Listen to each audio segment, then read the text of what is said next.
Hello friends, இன்னைக்கு ரொம்பவே ஒரு எஃபெக்டிவான வெயிட் லாஸ் ரெசிபி தான் பார்க்க போகிறோம். காராமணியை முளைக்கட்டி வச்சு ஒரு ஸ்நாக் ரெசிபி தான் செய்ய போகிறோம். நார்மலாகவே தானியங்கள் அதிகமான ப்ரோட்டீன்ஸ் இருக்கும். இதில் முளைக்கட்டி வைக்கிறோம் அப்படின்னா இன்னமும் அதிகமாக ப்ரோட்டீன் ரிச்சாக இருக்கும். ஒவ்வொரு விதமாக இந்த ப்ரோட்டீன் நம்ம எடுத்துக்கிட்டு வந்தோம் அப்படின்னாவே நல்லாவே ஒரு வெயிட் லாஸ் ஆகும். வெயிட் லாஸ் பண்ணும்போது நம்ம ரொம்பவே ஃபேஸ் பண்ணுற விஷயம் என்னன்னு பார்த்தோம்னா ஹேர் ஃபால், அப்புறம் கான்ஸ்டிபேஷன். ப்ரோட்டீன்ஸ் அதிகமாக எடுத்துக்கிட்டோம் அப்படின்னா ஹேர் ஃபால் நிச்சயமாக ஆகாது.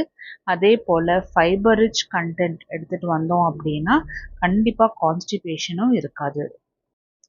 இது கூட மார்னிங் இல்லாட்டினா ஈவினிங் டீ காஃபி ஏதோ ஒரு வேலை எடுத்துகிட்டு வெயிட் லாஸ் டீ அந்த மாதிரி எடுத்துகிட்டு வந்தோம் அப்படின்னா ரொம்பவே எஃபெக்டிவாக இருக்கும்.